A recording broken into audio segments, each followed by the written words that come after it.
Hello and welcome to my channel. आज है 28 अगस्त और 28 अगस्त के करंट अफेयर्स को देखेंगे। वीडियो में आगे बढ़ने से पहले वीडियो अच्छा लगे तो लाइक शेयर एंड सब्सक्राइब जरूर करेगा। चलिए इसका पहला क्वेश्चन देखते हैं। पहला क्वेश्चन कौन सा है? किस संगठन ने आनंद नामक एक मोबाइल ऐप को लॉन्च किया? तो किस संगठन ने आनंद नामक मोबाइल ऐप को लॉन्च किया है? भारतीय स्टेट बैंक ने, LIC ने, भारतीय जीवन बीमा निगम ने, या नीति आयोग ने, या नन ऑफ दिस? तो यहाँ पे ऑप्शन बी सही है। भारतीय जीवन बीमा निगम LIC ने आनंद नामक एक मोबाइल ऐप को लॉन्च किया है। अब किस लिए लॉन्च किया है ये देखते हैं। भारतीय जीवन बीमा निगम LIC ने संभावित ग्राहकों को जोड़ने के लिए अपनी एजेंटों और मध्यस्थों के लिए आनंद मोबाइल ऐप नामक एक मोबाइल ऐप लॉन्च किया है। आनंद का अर्थ है आत्मनिर्भर agent new business digital application. इसका पूरा नाम क्या है? आनंद नई व्यावसायिक प्रक्रियाओं के लिए कागज रहित समाधान है। यह डिजिटल एप्लीकेशन एजेंट या मध्यस्थ की मदद से पेपरलेस मॉड्यूल के द्वारा बीमा पॉलिसी प्राप्त करने के लिए की प्रक्रिया में मदद करेगा। किसके में? बिना कागजी कार्रवाई किए हुए डिजिटली क्या है, कोई बीमा जारी किया जा सकता है एजेंट के द्वारा या कोई उसके मध्यस्थ में और भी जो लोग भी है उसको देख सकता है, जारी कर सकता है। दूसरा क्वेश्चन है, स्टॉकहोम अंतर्राष्ट्रीय जल संस्थान Stockholm international water institute SIWI के द्वारा स्टॉकहोम विश्व जल सप्ताह स्टॉकहोम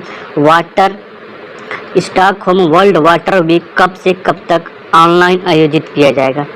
तो स्टॉकहोम वर्ल्ड वाटर वीक कब से कब तक मनाया जाएगा? 23 से 27 अगस्त तक, 20 से 24 अगस्त तक, 15 से 20 अगस्त तक, या 13 से 17 अगस्त तक? तो ये आयोजन किया जाएगा 13 से लेकर 27 अगस्त तक। इसका ऑनलाइन आयोजन किया जाएगा। कब से लेकर? 13 से 27 अगस्त तक। स्टॉकहोम अंतर्राष्ट्रीय जल संस्थान Stockholm international water institute SIWI के द्वारा स्टॉकहोम विश्व जल सप्ताह स्टॉकहोम वर्ल्ड वाटर वीक 23 से 27 अगस्त 2021 तक ऑनलाइन आयोजित किया जाएगा। सूरत नगर निगम भारत का एकमात्र नागरिक निकाय है जिसे जीरो लिक्विड डिस्चार्ज सिटी विषय पर पैनल चर्चा में आमंत्रित किया गया था। नगर निगम आयुक्त बंश निधि पानी के अनुसार 2030 तक शहर उपचार के बाद 100% सीवेज पानी का पुनः उपयोग करने में सक्षम हो जाएगा। कौन? गुजरात का सूरत। SWW 2021 की थीम क्या है? Building resilience faster. इसका थीम क्या था इस बार का? बिल्डिंग रेजिलेंस फास्टर थीम के तहत आयोजित किया गया था। अगला क्वेश्चन है,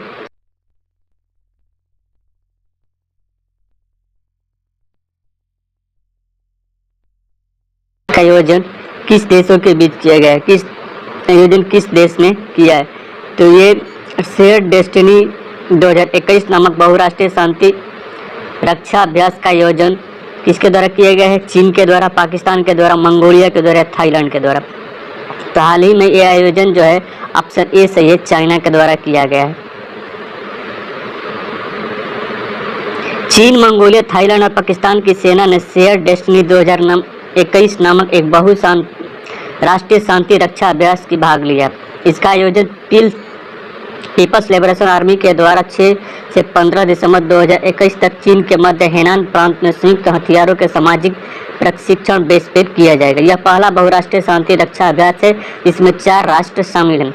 सभी भाग लेने वाले देश अभ्यास का हिस्सा बनने के लिए लगभग 1000 सैनिकों को भेजेंगे। 1000 सैनिकों में पैदल सेना, सुरक्षा, तेज प्रक्रिया, इंजीनियरिंग, हेलीकॉप्टर, परिवहन और चिकित्सा सेवा की इकाई भी शामिल होगी। पहला क्वेश्चन है, मध्य प्रदेश सरकार ने 26 अगस्त 2021 को राज्य में राष्ट्रीय सुरक्षा नीति 2020 NEP 2020 लागू करने वाला कितने नंबर का राज्य बना? तो राष्ट्रीय NEP राष्ट्रीय शिक्षा नीति आयोग जो 2020 में बनकर तैयार हुई थी, उसको लागू करने वाला दूसरा राज्य कौन? मध्य प्रदेश कौन सा राज्य बना है? दूसरा राज्य, तीसरा राज्य, पहला राज्य या चौथा राज्य। तो मध्य प्रदेश जो है राष्ट्रीय शिक्षा नीति को लागू करने वाला दूसरा राज्य बना है। केरल इसके पहले था, पहले नंबर पे है जो क्या है राष्ट्रीय शिक्षा नीति को लागू करने वाला। अब इसके बाद क्या है मध्य प्रदेश दूसरे नंबर पे है राष्ट्रीय शिक्षा नीति को लागू करने वाला। तो ऑप्शन ए सही है। कर्नाटक के बाद केरल नहीं, कर्नाटक के बाद मध्य प्रदेश एनईपी 2020 को लागू करने वाला भारत का दूसरा राज्य बन गया। यह नई शिक्षा नीति छात्रों को उनकी सीमाओं के बाहर खोज करने में मदद करेगी। पहले छात्रों को एक पाठ्यक्रम में निर्धारित विषय का अध्ययन करना आवश्यक था, लेकिन अब उनके पास अपनी रुचि के अनुसार विषय को चुनने का विकल्प होगा। एनईपी 2020 राष्ट्रीय सेवा योजना नेशनल सर्विस स्कीम एनएसएस, राष्ट्रीय cadet corps, national cadet corps, NCC और कौशल आधारित विषय पर भी ध्यान केंद्रित करती है। इसे लगभग 4 वर्षों में 16 सरकारी विश्वविद्यालय और 40 निजी विश्वविद्यालयों सहित राज्य के सभी क्षेत्रों में लागू किया जाएगा। किसको? एनईपी 2020 को, राष्ट्रीय शिक्षा सेवा को 2020 को लगभग 16 सरकारी विद्यालयों और 40 निजी विश्वविद्यालयों में लागू किया जाएगा। भारतीय रिजर्व बैंक आरबीआई ने हाल ही में किसे कार्यकारी निर्देशक ईडी नियुक्त किया है? तो भारतीय रिजर्व बैंक आरबीआई ने हाल ही में किसे अपना ईडी नियुक्त किया है? मोहन कुमार को, अजय कुमार को, राहुल त्यागी को या प्रकाश सचदेवा को? तो ऑप्शन बी सही है, अजय कुमार को। भारतीय रिजर्व बैंक आरबीआई ने अजय कुमार को कार्यकारी निदेशक ईडी नियुक्त किया है। ईडी के रूप में पदोन्नत होने से पहले कुमार क्षेत्रीय निदेशक के रूप में बैठक में कई दिल्ली क्षेत्रीय कार्यालय का नेतृत्व कर रहे थे। आरबीआई के एक बयान में कहा गया है कि उन्होंने 3 दशकों की अवधि में विदेशी मुद्रा, बैंकिंग पर्यवेक्षण, वित्तीय समावेशन, मुद्रा प्रबंधन और आरबीआई में अन्य क्षेत्रों में काम किया है। कार्यकारी निदेशक के रूप में अजय कुमार मुद्रा प्रबंधन विभाग, विदेशी मुद्रा विभाग और परिसर विभाग भी देख चुके हैं। अगला क्वेश्चन है, प्रति वर्ग मील में सबसे अधिक सीसीटीवी कैमरे लगाने के मामले में कौन सा शहर दुनिया में प्रथम स्थान पर पहुंच गया है? तो कौन सा शहर है जो दुनिया में प्रथम